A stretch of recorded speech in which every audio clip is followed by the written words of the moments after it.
Red news party నిర్ణయాలకు వ్యతిరేకంగా మాట్లాడుతున్న అంశంపై సీఎల్పీ సమావేశంలో చర్చకొచ్చింది. పార్టీ లైన్ దాటుతున్న నేతలపై ఇటు సీఎం రేవంత్ రెడ్డి సీరియస్ అయినట్టుగా తెలుస్తోంది. పార్టీ విధానాలను సొంత పార్టీ నేతలే తప్పుపడితే ప్రజల్లో కన్ఫ్యూజన్ క్రియేట్ అవుతోందని అన్నారు సీఎం. పార్టీ నిర్ణయాలను వ్యతిరేకిస్తే కఠినంగా వ్యవహరించాలని నిర్ణయం తీసుకున్నారు. పార్టీ విధానాలపై అనుమానాలు ఉంటే ఇటు పార్టీ ఇంటర్నల్ వేదికలపై చర్చించాలే తప్ప బహిరంగంగా కామెంట్స్ చేయొద్దని వార్నింగ్ ఇచ్చారు.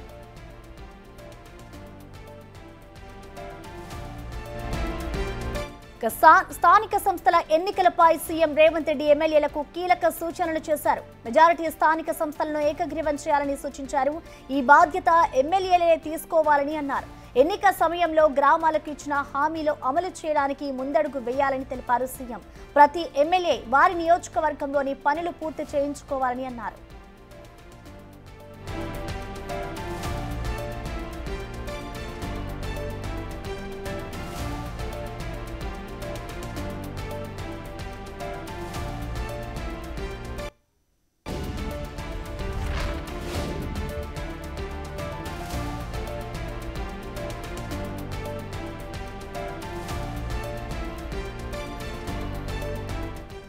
సీసీ రోడ్లు, ఆలయాల నిర్మాణాలకు కావాల్సిన నిధుల కోసం సంబంధిత మంత్రులను కలవాలని సూచించారు.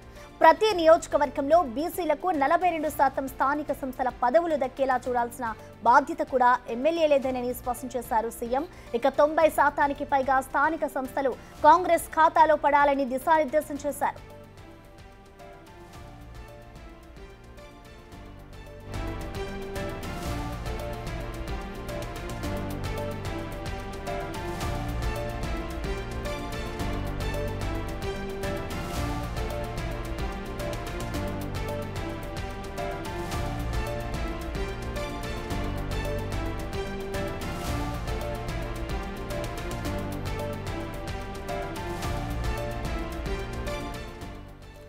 పార్టీ నిర్ణయాలకు వ్యతిరేకంగా మాట్లాడుతున్న అంశంపై ఇటు సీఎల్పీ సమావేశంలో చర్చకు వచ్చింది. పార్టీ విధానాలపై అనుమానం ఉంటే ఇంటర్నల్ గా చర్చించాలే తప్ప ఇటు బహిరంగంగా ఎవరు మాట్లాడవద్దు అంటూ కూడా ఇటు సీఎం రేవంత్ రెడ్డి ఎమ్మెల్యేలకు సూచించారు. పార్టీ లైన్ దాటుతున్న నేతలపై ఇటు సీఎం రేవంత్ రెడ్డి సీరియస్ అయినట్టుగా కూడా తెలుస్తోంది. పార్టీ విధానాలను సొంత పార్టీ నేతలే తప్పుపడితే ప్రజల్లో కన్ఫ్యూజన్ క్రియేట్ అవుతుంది అంటూ కూడా సీఎం చెప్పుకొచ్చారు. పార్టీ నిర్ణయాలను వ్యతిరేకిస్తే కఠిన చర్యలు ఉంటాయంటూ కూడా సీఎం రేవంత్ వార్నింగ్ ఇచ్చారు. సీఎల్పీ భేటీలో స్థానిక సంస్థల ఎన్నికలపై కూడా ఇటు సీఎం రేవంత్ రెడ్డి కీలక వ్యాఖ్యలు చేశారు. మెజారిటీ స్థానిక సంస్థలను ఏకగ్రీవం చేయాలంటూ కూడా ఆయన కొన్ని సూచనలు జారీ చేశారు. ఎమ్మెల్యేలకి మెజారిటీ స్థానిక సంస్థలను ఏకగ్రీవం చేయాలి అంటూ కూడా చెప్పుకొచ్చారు. ఈ బాధ్యత కూడా ఎమ్మెల్యేలే తీసుకోవాలి అంటూ కూడా అన్నారు. ఎన్నిక సమయంలో గ్రామాలకు ఇచ్చిన హామీలు అమలు చేయడానికి ముందడుగు వేయాలని తెలిపారు. ప్రతి ఎమ్మెల్యే వారి నియోజకవర్గంలో ఉన్న సమస్యలు కానివచ్చు, పెండింగ్ లో ఉన్న అంశాలకు సంబంధించి ప్రతి ఒక్కటి కూడా మీరే బాధ్యత తీసుకోవాలి అంటూ కూడా ఇటు ఎమ్మెల్యేలకైతే సీఎం రేవంత్ రెడ్డి పలు సూచనలు జారీ చేశారు. పార్టీ విధానాలపై అనుమానం ఉంటే ఇటు ఇంటర్నల్ గా పార్టీతో చర్చించాలే తప్ప బహిరంగంగా మాట్లాడవద్దు అంటూ కూడా కొన్ని సూచనలు జారీ చేశారు సీఎం రేవంత్ రెడ్డి. ప్రస్తుతానికైతే ఆ మీటింగ్ ముగిసింది.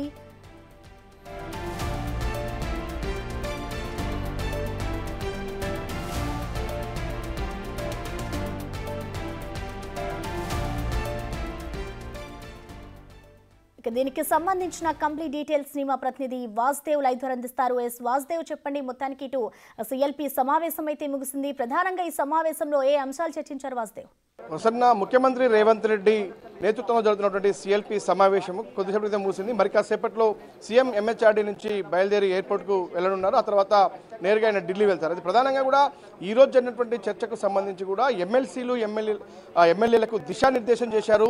రాబోయే స్థానిక ఎన్నికలతో పాటు పార్టీ వ్యవహారాలకు సంబంధించి ఏ విధంగా ముందుకెళ్లాలన్న అంశం పైన, మరోపక్క ఇటీవల కాలంలో కూడా నిన్న అసెంబ్లీలో ప్రవేశపెట్టినటువంటి కుల గణనకు సంబంధించి కావచ్చు, బీసీ రిజర్వేషన్ కావచ్చు, ఎస్సీ వర్గీకరణ అంశాలపైన ఎమ్మెల్యేలకు ఏ విధంగా మనం ప్రజల్లోకి తీసుకెళ్లాలి, దీనివల్ల వనగూరేటువంటి ప్రయోజనాలు ఏంటి, ఈ విధంగా మనం ఈ ప్రభుత్వ సంక్షేమ పథకాలు ప్రజల్లోకి తీసుకెళ్తా ఉన్నాం, ఇప్పటివరకు ప్రజలకు మనం చేసింది ఏంది అనే విషయం చాలా క్లియర్గా అర్థమయ్యే విధంగా చెప్పాలంటూ కూడా ముఖ్యమంత్రి నేరుగా ఎమ్మెల్యేలకు ఎమ్మెల్సీలకు దిశానిర్దేశం చేశారు.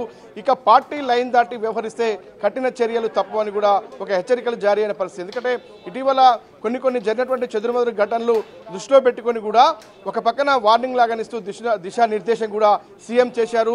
ప్రతి ఒక్కరు కూడా ఎవరు పార్టీ లైన్ దాటదు, ప్రభుత్వ పథకాలను ప్రజల్లోకి తీసుకొని వెళ్ళాలి, వ్యక్తిగత దూషణలకు పోవద్దన్న అంశాలను కూడా చాలా కులాంకుషంగా చర్చించారు. అయితే ప్రధానంగా ఆ సిఎల్పి మీటింగ్ సంబంధించి కూడా రాబోయే స్థానిక ఎన్నికల్లో కూడా జెడ్పీటీసీ, ఎంపీటీసీ, సర్పంచ్ ఎన్నికలకు సంబంధించి కూడా దాదాపుగా ఏకగ్రీవం చేసే విధంగా ఎమ్మెల్యేలు బాధ్యత తీసుకోవాలని కూడా ముఖ్యమంత్రి ఆదేశాలు జారీ చేశారు. ఎమ్మెల్యేలు ప్రతి ఒక్కరు కూడా స్థానిక ఎన్నికలను సవాలుగా తీసుకొని పనిచేయాలి, అవి దాదాపు 90% కూడా ఏకగ్రీవం అయ్యే విధంగా ప్రయత్నాలు సాగించాలని కూడా చెప్పారు. అందుకు మనం చేస్తున్నటువంటి గ్రామ స్థాయి నుంచి కూడా రాష్ట్ర స్థాయిలో జరిగేటువంటి అభివృద్ధికి సంబంధించి ప్రజల్లోకి తీసుకెళ్లాలి, దానికి మీరే ముందుండి నడిపించాలని చెప్పారు. ఇక ప్రధానంగా ముఖ్యమంత్రి బహిరంగ సభలకు సంబంధించి కూడా ఉత్తర దక్షిణ తెలంగాణలో కూడా 2 చోట్ల ఉమ్మడి నల్లగొండ జిల్లాలో ఒక చోట మరో చోట కూడా ఒక 2 బహిరంగ సభలు ఏర్పాటు చేసేందుకు కూడా పార్టీ సిద్ధమైంది. దీనికి సంబంధించి ఎక్కడ ఈ సభ ఏర్పాటు చేయాలి, దానికి సంబంధించి కూడా ఒక సభలో బీసీ ఏదైతే రిజర్వేషన్ సంబంధించి కులగణన మీద బహిరంగ సభ పెడితే, మరోపక్క ఎస్సీ వర్గీకరణకు సంబంధించి ఉమ్మడి నల్గొండ జిల్లాలో ఈ బహిరంగ సభ నిర్వహించాలని కూడా ప్రస్తుతం సిఎల్పి సమావేశంలో నిర్ణయం తీసుకున్నారు.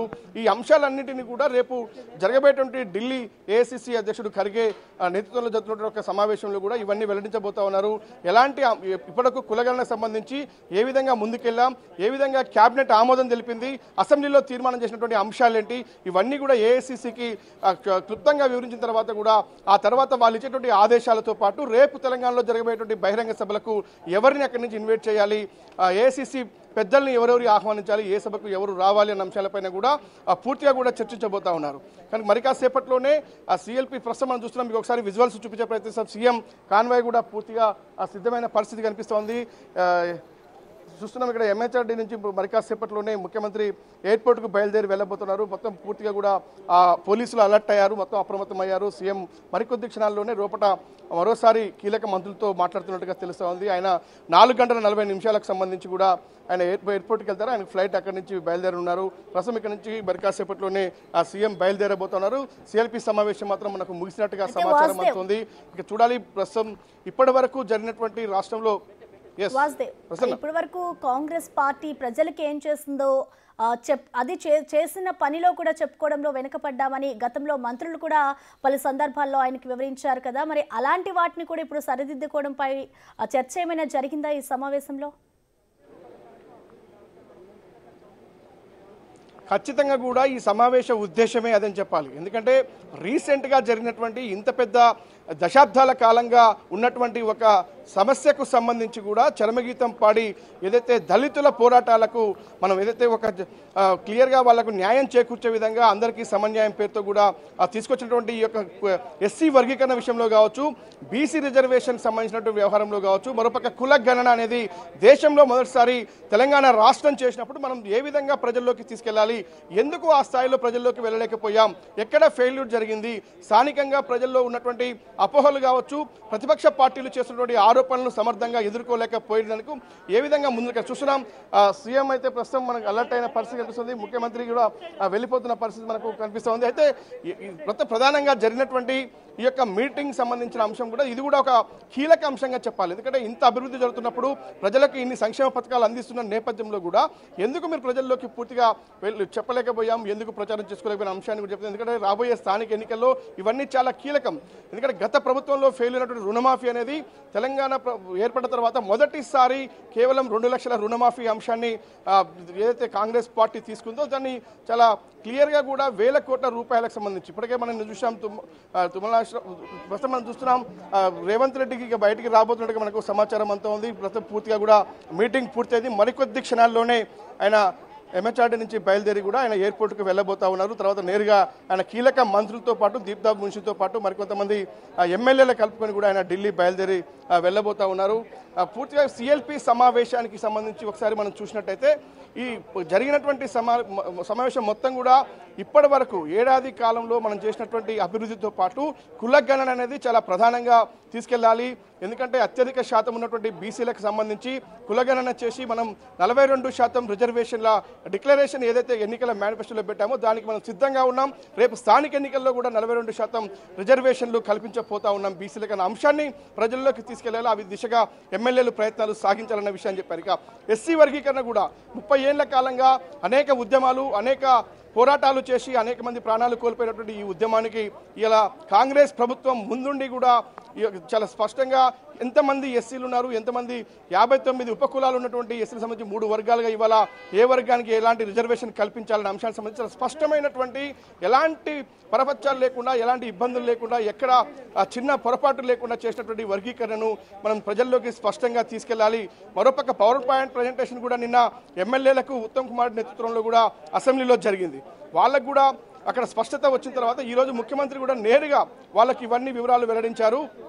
ఇకపై ఎక్కడ కూడా వ్యక్తిగత దూషణలకు కానీ పార్టీ లైన్ దాటి కానీ ఎవరైనా ప్రవర్తించవద్దు, చర్యలు తప్పవనేది హెచ్చరికలు జారీ చేస్తూనే ఏ విధంగా స్థానిక ఎన్నికల్లో ముందుకెళ్లాలి, ఏ విధంగా స్థానిక ఎన్నికల్లో గెలిపే దిశగా పనిచేయాలి, మొత్తం కూడా సర్పంచ్ ఎన్నికలు మొదలుకొని జెడ్పీటీసీ ఎంపీటీసీ స్థానిక సంస్థల ఎన్నికల్లో ఖచ్చితంగా కూడా ఇనాన్మస్గా ముందుకెళ్లాలి. అభివృద్ధిని చూపించుకుంటూ గ్రామాల్లో మనం చేసిన అభివృద్ధి కావచ్చు, రైతుల సంక్షేమం కావచ్చు, రైతులకు ఇచ్చినటువంటి సబ్సిడీలు, రైతులకు ఇచ్చినటువంటి రుణమాఫీ, ప్రస్తుతం మనం చూస్తున్నాం రైతులకు సంబంధించినటువంటి ఎకరాకు ఇచ్చేటువంటి భూములకు నిన్న చూసాం ఎకరాకు సంబంధించినటువంటి రైతు బంధుకు సంబంధించినటువంటి ఏదైతే ఆ స్కీమ్ ఉందో పకడ్బందీగా అమలు చేస్తున్నటువంటి నేపథ్యం కనిపిస్తూ ఉంది. కాబట్టి రీసెంట్గా పత్తి కొనుగోలు కావచ్చు, సన్నబియ్యం కొనుగోళ్ల విషయంలో కావచ్చు, ఇచ్చినటువంటి బోనస్ సంబంధించి కూడా రైతులకు ఎకరాకు ఎంత లబ్ధి చేకూరింది, కింటాకు ఎంత లబ్ధి చేకూరింది, అవన్నీ కూడా మీరు గతంలో ఎన్నడూ లేని విధంగా చేసినటువంటి కాంగ్రెస్ పార్టీ అభివృద్ధి సంక్షేమ పథకాలు ప్రజల్లోకి తీసుకెళ్లాలి అన్నటువంటి దిశానిర్దేశం ముఖ్యమంత్రి చేయడం జరిగింది.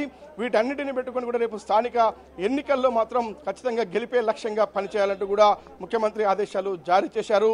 ఇక ఇవన్నీ కూడా ఎందుకంటే బీఆర్ఎస్ పార్టీతో పాటు ఇతర ప్రతిపక్ష పార్టీలు చేస్తున్నటువంటి ఆరోపణలు కూడా సమర్థంగా ఎదుర్కోవాలంటే ఎమ్మెల్యేలకు ఖచ్చితంగా దీనిపైన అవగాహన అవసరము. ఖచ్చితంగా ఏ విధంగా ఎదుర్కోవాలి, ఇప్పటి వరకు మనం చేసినటువంటి కులగణన సర్వే మనం ఎలాంటి పారదర్శకంగా వ్యవహరించాం, ఎంత స్పష్టంగా ఈ యొక్క సర్వే చేశాం, ఏ కులానికి సంబంధించి ఎలాంటి రిజర్వేషన్ కల్పించబోతున్నాం, దాని ద్వారా మీకు వచ్చేటువంటి రాజకీయ లబ్ధి ఏంటి, ప్రభుత్వ ఉద్యోగాల విషయంలో కావచ్చు, ప్రభుత్వ పథకాల విషయంలో కావచ్చు, ఏ కులాల వారీగా కూడా జనాభా దమాషా పద్ధతిలో కూడా ఇవ్వబెట్టే స్కీముల అంశాన్ని కూడా ఖచ్చితంగా వివరించాల్సినటువంటి అవసరం మీ పైన ఉందన్న విషయాన్ని ముఖ్యమంత్రి ప్రస్తుతం అయితే చెప్పినట్టుగా తెలుస్తూ ఉంది.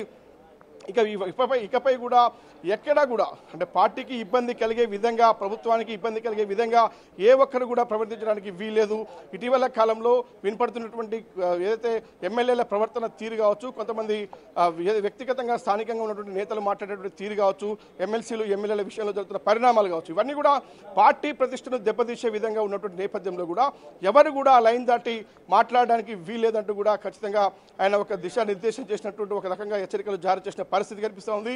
ఎందుకంటే గెలిపే లక్ష్యంగా రేపు స్థానిక ఎన్నికల్లో ముందుకెళ్లాల్సినటువంటి ఆ పరిస్థితి. ఎందుకంటే ఇంత అభివృద్ధి చేసి ఇన్ని రకాల స్కీమ్స్ ప్రజల్లోకి తీసుకెళ్లి ఏదైతే ఎన్నికల నేపథ్యంలో ఇచ్చినటువంటి ఎన్నికల మేనిఫెస్టోలో పొందుపరిచినటువంటి పథకాలన్నీ కూడా అమలు చేసుకుంటా ముందుకెళ్తున్న నేపథ్యంలో ఎందుకు విమర్శలు ఎదుర్కోవాల్సిన అవసరం మనకు వస్తుంది, మనం చాలా ఖచ్చితంగా కూడా చాలా క్లియర్గా ఉన్నాం అన్న అంశాన్ని చెప్తూనే అభివృద్ధికి సంబంధించినటువంటి విషయం పైన చాలా పెద్ద ఎత్తున ప్రజల్లోకి తీసుకెళ్లాలన్న ఆ విషయాన్ని కూడా చెప్తున్న పరిస్థితి కనిపిస్తూ ఉంది. ముఖ్యమంత్రి రేవంత్ రెడ్డి దాదాపు 12 గంటల ప్రాంతంలో సమావేశం జరగడం జరిగింది. సిఎల్పికి సంబంధించి దాదాపు 3 గంటలకు పైగా ఈ సమావేశం కొనసాగింది. మరి కాసేపట్లోనే ముఖ్యమంత్రి రేవంత్ రెడ్డి ఇక్కడి నుంచి బయలుదేరి వెళ్ళనున్నారు. ఢిల్లీకి వెళ్ళిన తర్వాత రేపు ఉదయం అక్కడ జరిగేటువంటి ఒక ఖర్గే నేతృత్వంలో జరిగేటువంటి ఏఐసిసి మీటింగ్లో ఒక కీలక అంశాలు తెలంగాణ రాష్ట్రంలో జరుగుతున్నటువంటి పరిణామాలు, ఎందుకంటే చాలా కీలకంగా దేశంలోనే మొదటిసారి ఈ యొక్క జనగణనకు సంబంధించినటువంటి కులగణన మీటింగ్ జరిగిందో దీనికి సంబంధించినటువంటి మీటింగ్ లో కేబినెట్ ఎలాంటి నిర్ణయాలు తీసుకుంది, అసెంబ్లీకి సంబంధించి ఎలా తీర్మానం చేసింది, ఇది బీజేపీ పార్టీ పైన దేశవ్యాప్తంగా ఏ విధంగా మనం ప్రెజర్ చేసే అవకాశం ఉంటుంది అన్న అంశాన్ని కూడా ఏఐసిసి పెద్దలకు వివరించే అవకాశం ఉంది. ఎందుకంటే ఏ రాష్ట్రంలో ఎక్కడ కూడా ఇప్పటి వరకు ఇంత స్పష్టంగా బీసీ కులగణనతో పాటు ఎస్సీ వర్గీకరణ ఎవరు చేపట్టలేదు. కానీ మనం చేసే దీన్ని ఖచ్చితంగా కూడా పార్లమెంట్లో బీజేపీ పైన ప్రెజర్ తీసుకురావాల్సినటువంటి అవసరం ఉంది అన్న విషయాన్ని కూడా వీళ్ళు చెప్పే అవకాశం ఉంటుంది. అది ఇది ఏ విధంగా చేపట్టామన్న అంశానికి సంబంధించి ప్రస్తుతం చూస్తున్నాం. ఉత్తమ్ కుమార్ రెడ్డి ప్రస్తుతం అయితే ఇక్కడికి రావడం జరిగింది, బయటికి రావడం జరిగింది. ఆయన కూడా వెళ్ళిపోతున్న పరిస్థితి మనకు కనిపిస్తోంది.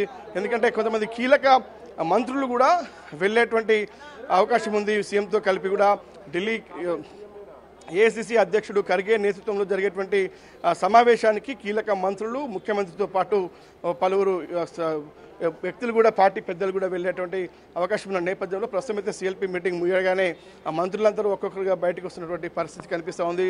మరి లోపల జరిగే అంశాలపైన ఎవరైనా స్పందిస్తారా లేదా అనేది చూడాల్సి ఉంది.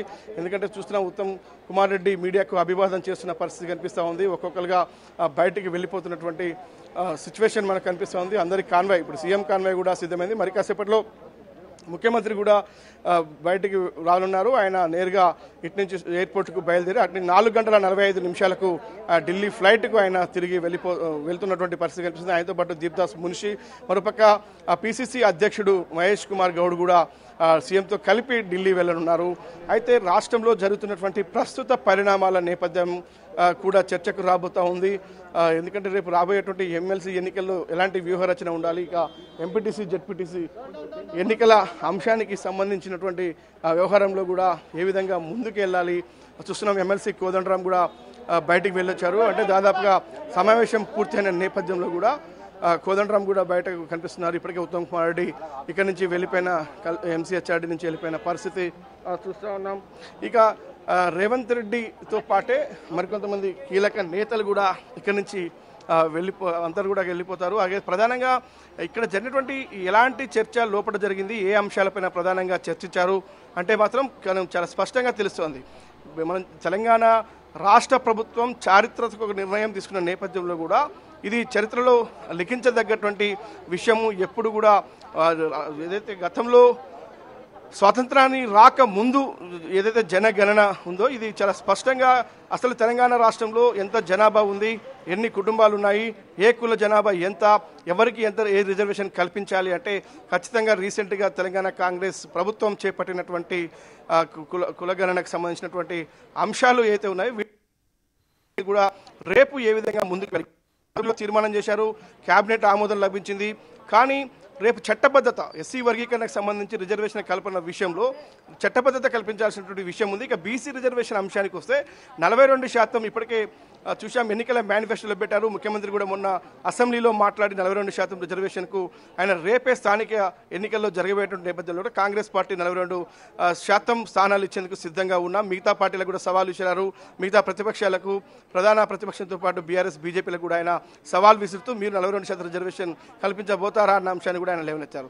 అంటే ఖచ్చితంగా కాంగ్రెస్ పార్టీ మేము బీసీ జనాభా ప్రాతిపదికన, జనాభా తమాషా పద్ధతిలో మేము ఖచ్చితంగా రిజర్వేషన్ కల్పించడానికి సిద్ధంగా ఉన్నాం, ఏదైతే కామారెడ్డి డిక్లరేషన్కు మేము కట్టుబడి ఉన్నామన్న అంశాన్ని ఆయన పదే పదే చెప్తున్న పరిస్థితి కనిపిస్తుంది. అదే విషయాలు ప్రస్తుతం సిఎల్పి మీటింగ్లో కూడా అదే అంశాన్ని మనం ప్రజలకు ఏదైతే చెప్పామో, ఏదైతే చేస్తానన్నామో, ఏదైతే మేనిఫెస్టోలో పెట్టామో అవన్నీ చేస్తున్నామన్న విషయాన్ని ప్రజల్లోకి తీసుకెళ్ళాలి అనే అంశాన్ని చాలా స్పష్టంగా ఆయన దిశానిర్దేశం చేశారు.